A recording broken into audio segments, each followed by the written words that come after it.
हमारे घर में बेटियां ससुराल नहीं जाती।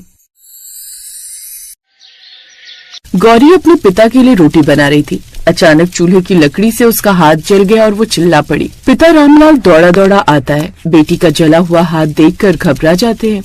गौरी बिटिया, तू क्यों ये सब कर रही है? मैं बना तो रहा था रोटी बिटिया।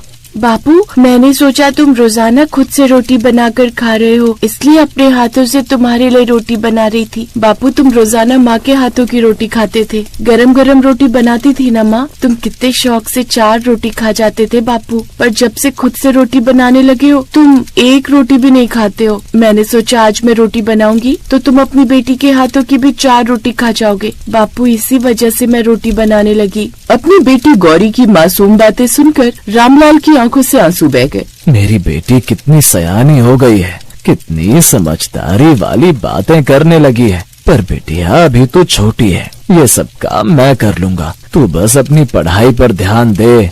तभी रामलाल का दोस्त किशन, जो शहर में रहता था, उससे मिलने आ जाता है। देख रामलाल, मैं जानता हूँ सरला भाभी को गए हुए 6 महीने ही हुए, लेकिन फिर भी मैं दोस्त होने के नाते तुझे एक सलाह दूंगा कि तू दूसरी शादी कर ले, क्योंकि गौरी अभी छोटी है, उसे माँ की जरूरत है, तू समझ रामलाल। दोस्त की बात मानकर रामलाल ने अपनी बेटी गौरी के भविष्य की खातिर दूसरी शादी कर ली, ताकि गौरी को माँ का प्यार मिल सके। पर रामलाल ये नहीं जानता था कि वो गौरी के लिए माँ नहीं बल्कि सौतेली माँ ले आया है। रामलाल की दूसरी पत्नी शोभा बहुत ही चालाक स्वभाव की थी। आते ही उसने पूरे घर पर कब्जा कर लिया। शोभा अपने साथ एक मोबाइल फोन लेकर आई थी, जिस पर वो घंटों बात करती रहती थी। अरे पूछ मत, बस शादी के बाद कितनी व्यस्त हो गई हूँ कि मैं बता ही नहीं सकती। अभी घर के सारे काम निपटा कर बैठी हूँ और तेरा फोन उठा है। अरे हाँ, मैं जानती हूँ कि तू मुझे सुबह से फोन करे, पर क्या करूँ, घर के काम ही खत्म नहीं होते। शोभा अपनी सहेली से बात कर रही थी और रामलाल उसे बार बार आवाज लगा रहा था। शोभा, मुझे रोटी बांध दे तो मैं काम पर चला जाऊँ, बहुत देर हो गई है। हेलो, सुन मालती, मैं तुझे थोड़ी देर में फोन करती हूँ। हाँ, बस थोड़ी देर लगेगी, फिर मैं तेरे से तसल्ली से बात करूंगी। शोभा ने गुस्से में फोन काटा और रामलाल पर बरस पड़ी। जरा देर के लिए अपनी सहेली से फोन पर बात करने क्या बैठ गई? तुमने परेशान कर दिया। अरे मेरी सहेली क्या सोच रही होगी कि मेरे ससुराल में मुझे कोई फोन पर बात ही नहीं करने देता। रोटी लेकर जानी थी तो गौरी को कह देते कि तुम्हारे लिए रोटी सेक देती। शोभा, कल गौरी की परीक्षा है, वो पढ़ाई कर रही है।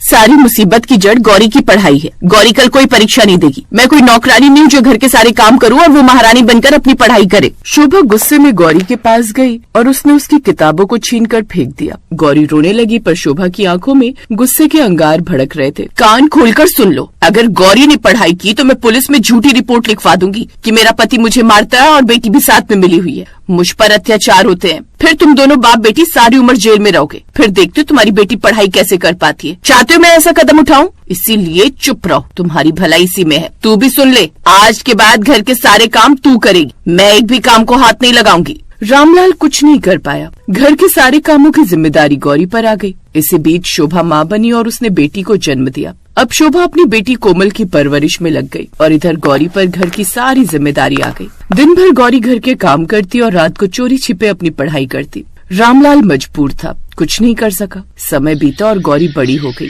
वही तो मैं चाहती थी कि वो पढ़ाई ना करे, पर बड़ी चालाक निकली। रातों को बैठकर उसने कॉलेज की पढ़ाई भी पूरी कर ली और मुझे पता तक नहीं चला। देख शोभा, मैं तेरा भविष्य साफ देख रही हूँ। अब गौरी शादी लायक हो गई है। जैसा कि तू बता रही है, गौरी ने घर पे रहकर कॉलेज की पढ़ाई भी पूरी कर ली, तो फिर तो ये लड़की बहुत चालाक है। देख, अब जहाँ तक मुझे लग रहा है, रामलाल को अब गौरी की शादी करनी होगी। इससे पहले कि रामलाल गौरी की शादी के लिए पैसा जोड़े, उससे पहले ही तुझे कोई उपाय सोचना होगा। मेरे पास एक उपाय है जिससे तू गौरी की शादी रोक सकती है, वरना गौरी की शादी हो गई तो वो अपनी माँ के सारे जेवर और बाकी रुपया पैसा लेकर ससुराल चली जाएगी। फिर तू अपनी बेटी के साथ हाथ मलती रह जाना। नहीं, मुझे बता कि मैं क्या करूँ जिससे गौरी की शादी रुक जाए। तो सुन, तू सबको कहना शुरू कर दे कि हमारे घर में बेटियां ससुराल नहीं जाती। अगर कोई भी हमारे घर की बेटियों से शादी करता है तो उनके साथ अपशगुन हो जाता है। जो भी हमारी घर की बेटियों से शादी करेगा उसका सर्वनाश हो जाएगा। बस ऐसा कुछ बोलकर तू सबको भड़का दे, सब गाँव वालों के मन में वहम डाल दे, ताकि कोई भी तेरे घर रिश्ता लेकर। मालती की बात सुनकर शोभा की आंखों में चतुराई भरी चमक आ गई और उसने अगले ही दिन से पूरे गांव में अपने ही परिवार के बारे में झूठी अफवाह फैलानी शुरू कर दी। मैं तो उसकी माँ हूँ, पर मैं उसके लिए कुछ नहीं कर सकती। मुझे बड़ी खुशी है कि तुम अपने बेटे का रिश्ता मेरी बेटी गौरी से जोड़ना चाहती हो, पर बहन मैं तुम्हारे साथ गलत भी नहीं कर सकती। हमारे घर में बेटियों को ससुराल नहीं भेजा जाता। हमारे पूर्वज बेटियों के विवाह के सख्त खिलाफ थे। बस इतना पता है कि जब भी हमारे घर की कोई बेटी अपने ससुराल गई तो उसके कदम पड़ते ही पूरे ससुराल का सर्वनाश हो गया। ऐसा बुरा होता है कि मैं मुंह से बोल भी नहीं पा रही हूँ। बस इतना समझ लो कि हमारे घर की बेटियों से दूर रहो, हमारे घर से रिश्ता मत जोड़ो। तुम सच ही कह रही हो बहन, वरना कौन अपने घर की बेटियों के बारे में ऐसा बोलता है। जरूर तुम्हारे घर में बेटियों को ससुराल भेजने में अपशगुन होते होंगे। हम तो भाई दूर ही रहेंगे ऐसे घर से रिश्ता जोड़ने से। बहुत बहुत धन्यवाद जो तुमने हमें पहले ही बता दिया, वरना हम तो तुम्हारे घर से रिश्ता जोड़ने के बारे में सोच रहे थे। बस ऐसे ही सबको अपने घर से रिश्ता जोड़ने से दूर रखना है, ताकि गौरी की शादी ना हो और वो सारी जिंदगी हमारे पास नौकरानी बनकर रहे और मेरी बेटी कुछ सालों में बड़ी हो जाएगी। तब मैं धूमधाम से खूब पैसा लगाकर उसकी शादी करूंगी। शोभा बहुत खुश थी, उसकी चाल कामयाब हो गई थी। अब सब शोभा के घर रिश्ता जोड़ने से कतरा रहे थे। रामलाल को सच पता चल चुका था कि ये सब शोभा ने किया है। घर में बहुत लड़ाई झगड़ा भी हुआ, पर शोभा को इस बात से कोई फर्क नहीं पड़ा। एक रात सब गहरी नींद में सो रहे थे। शोभा अपने कमरे का दीपक बुझाना भूल गई और अचानक कमरे में लगे पर्दे में आग लग गई और आग धीरे धीरे फैलने लगी। उस रात रामलाल घर पर नहीं था, वो अपने दोस्त से मिलने शहर गया हुआ था। शोभा चिल्लाने लगी। गौरी ने जब शोर सुना तो वो अपने कमरे से उठकर बाहर आई। आग बहुत बढ़ चुकी थी। मोहल्ले वाले इकट्ठा हो गए। माँ चिंता मत करो, मैं तुम दोनों को कुछ नहीं होने दूंगी। कोमल तू खिड़की के पास आ, जल्दी आ मेरी बहन, इधर आ, घबरा मत, अपनी बहन के पास आ। गौरी ने कोमल को तो खिड़की से बाहर ले लिया, पर शोभा अभी भी कमरे में फंसी हुई थी। कमरे में आग बढ़ गई थी। बेटी अगर तुम कमरे में गई तो तुम भी जल जाओगी। काकी मेरी माँ मुसीबत में है, मैं उन्हें ऐसे नहीं छोड़ सकती। मैं अपनी माँ के लिए अपनी जान भी दे सकती हूँ। काकी आप कोमल को संभालो, मैं माँ को बचाती हूँ। गौरी की बात सुनकर शोभा की आंखें भर आई। उसे अपने किए पर बहुत पछतावा हो रहा था। धुआं बढ़ने की वजह से शोभा कुछ ही देर में बेहोश हो गई। गौरी हिम्मत करके कमरे में गई और किसी तरह से शोभा को बचा कर ले आई। इस कोशिश में गौरी का हाथ भी जल गया। शोभा ने पूरे गांव वालों के सामने गौरी से माफी मांगी। गौरी बेटिया, मैं तुम्हारी गुनहगार हूँ। मैंने पूरे गांव में झूठी अफवाह फैला दी कि हमारे घर की बेटियां ससुराल नहीं जाती। मैं आप सब गांव वालों के सामने गौरी से माफी मांगती हूँ। मैंने आप सबसे झूठ बोला था, पर ऐसा कुछ भी नहीं है। मैं जानबूझकर ऐसा कर रही थी ताकि गौरी सारी उम्र कुंवारी रहे। घर में नौकरानी बनाकर रखना चाहती थी मैं इसे। मैं नहीं चाहती थी कि एक भी पैसा इसकी शादी में लगे। मेरी सहेली ने मेरे मन में बुरे विचार भर दिए थे। गौरी ने आज मेरी जान बचाई तो मेरी आंखें खुल गई कि मैं कितना गलत कर रही थी। गौरी मुझे माफ कर दे बिटिया, मैंने बहुत बड़ी गलती कर दी। तूने तो बेटी का फर्ज निभा दिया, पर मैं माँ का फर्ज नहीं निभा पाई। शोभा और गौरी एक दूसरे से लिपट कर रोने लगी। उस दिन पहली बार गौरी को एहसास हुआ कि वो अपनी माँ के गले लग रही है। कुछ समय बाद बहुत अच्छे घर का रिश्ता गौरी के लिए आता है और शोभा एक माँ का फर्ज निभाते हुए खुशी खुशी गौरी को उसके ससुराल विदा करती है।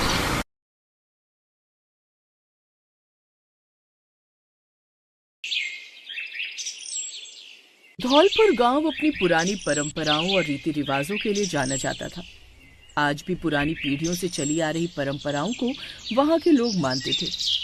इन्हीं परंपराओं में से एक परंपरा थी बारात में औरतों का न जाना। सदियों से इस गांव की औरतें बारात में नहीं जाती, केवल पुरुष और बालक ही बारात में जाते थे। 2 दिन बाद गांव के जमींदार रतन सिंह के इकलौते बेटे अनिल की बारात पालमपुर गांव जानी थी। इसी वजह से गांव के सभी पुरुष बारात में जाने की तैयारी कर रहे थे।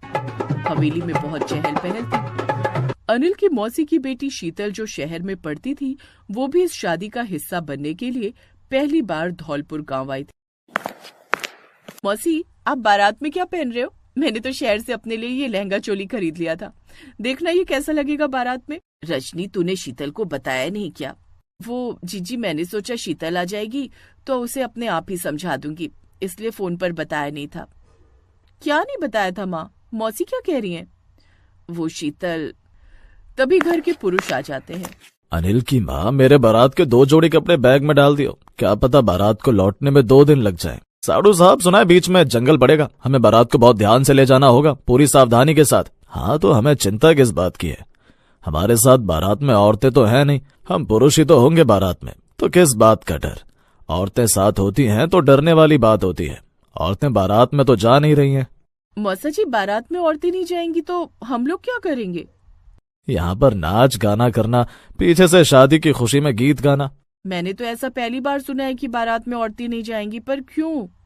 क्योंकि हमारे यहाँ पीढ़ियों से यही रिवाज चला आ रहा है कि घर की औरतें बारात में नहीं जाती हैं। ये तो गलत है ना मौसा जी। अनिल भैया की शादी हो और हम बारात में ही ना जाए तो फिर मैं यहाँ आई किस लिए हूँ, जब मुझे अपने भाई की बारात में जाने का मौका ही नहीं मिलेगा। अनिल भैया, आप नहीं चाहते कि हम आपके साथ बारात में चलें?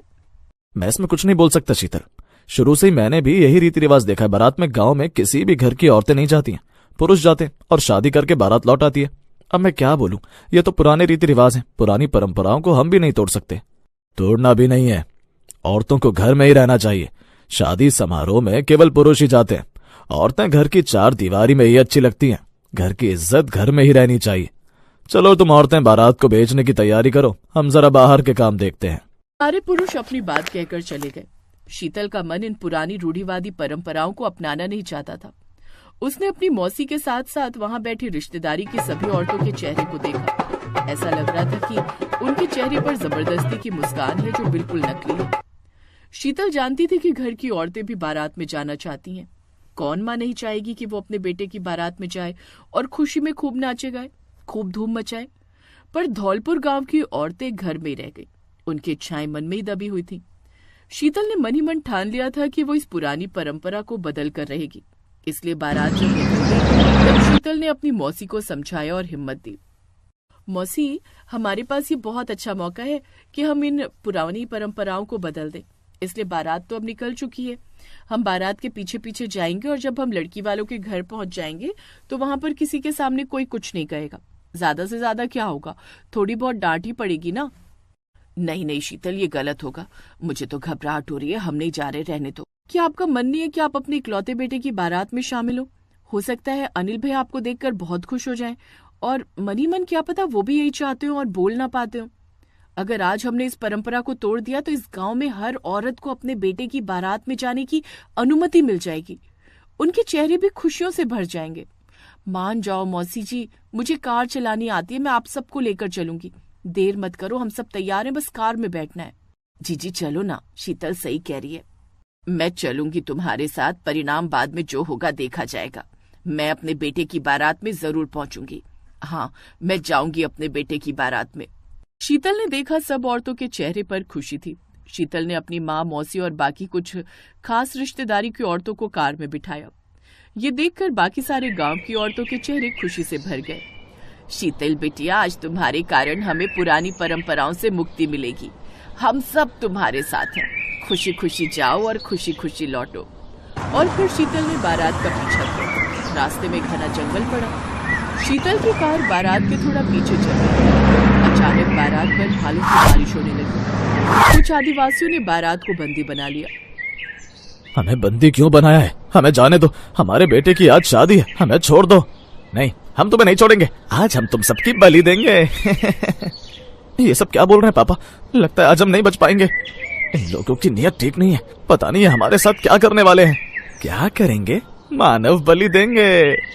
पर यह प्रथा तो समाप्त हो चुकी है। अब तो कोई भी ये नहीं करता। हम करते हैं। हम अपने पुराने रीति रिवाज और परंपराओं को आज भी मानते हैं और ये परंपरा कभी नहीं बदल सकती।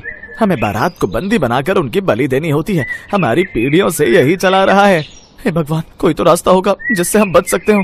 रास्ता तुम्हारे पास था। अगर तुम्हारी बारात में पुरुषों के साथ औरतें भी शामिल होती तो हम तुम्हें कोई नुकसान नहीं पहुंचाते। पर हम जानते हैं कि आज भी कुछ ऐसे गांव हैं जहां पर औरतों को पुरुषों से तुच्छ समझा जाता है। हम ऐसे लोगों को सजा देते हैं जो औरतों को सम्मान नहीं देते। हमारा पुरुषों की बारात को बलि देना एक प्रकार का दंड है जो हम उन्हें देते हैं। तुम्हारी बारात में औरतें नहीं हैं, इसीलिए अब इस दंड को भुगतने के लिए तैयार हो जाओ। जैसे ही आदिवासी लोग बारात पर हमला करने लगते हैं, शीतल अपनी माँ, मौसी और कुछ औरतों के साथ वहाँ आ जाती है। रुकिए, आप ये गलत कर रहे हैं। इस बारात में औरतें भी हैं। हम लोगों की कार पीछे रह गई थी, हम रास्ता भटक गए थे। फिर बारात हमें दिखाई नहीं दी। ढूंढते ढूंढते हम यहाँ आए। आपसे किसने कहा कि ये बारात केवल पुरुषों की है? इस बारात में औरतें भी जा रही हैं, इसलिए आप इन सब बारातियों को छोड़ दीजिए। शीतल और बाकी औरतों को देखकर सभी पुरुष हैरान रह जाते हैं। उस समय सभी चुप थे, क्योंकि सभी को पता था कि आज औरतों के कारण ही उन पुरुषों की जान बची है। आदिवासी लोग बारात को छोड़ देते हैं। बारात को छोड़ दो, ये समझना कि तुम सबकी जान इन औरतों की वजह से बची है। अगर आज औरतें बारात में न जाती तो हम तुम्हें कभी नहीं छोड़ते। हमें उन पुरुषों से सख्त नफरत है जो औरत का सम्मान नहीं करते, औरत को घर की खुशियों में शामिल नहीं करते। सच तो यह है कि हम बलि देते ही नहीं, बस बारात को अपने पास कुछ दिन रोक लेते हैं ताकि शादी ना हो पाए और बारात के पुरुषों को सबक मिले। तुम सब औरतों का सम्मान करते हो, उन्हें बारात में अपने साथ ले जाते हो। यह देखकर हम आदिवासी बहुत खुश हैं। जाओ खुशी खुशी विवाह करके दुल्हन को विदा करके वापस घर लौटो। उस दिन धौलपुर गांव के पुरुषों को एक सबक मिला और उन्होंने अपने पुराने रीति रिवाज और परंपराओं को बदलने का फैसला लिया। अनिल की बारात में पुरुषों के साथ औरतें भी शामिल थी और ये सब शीतल की कोशिश के कारण हुआ।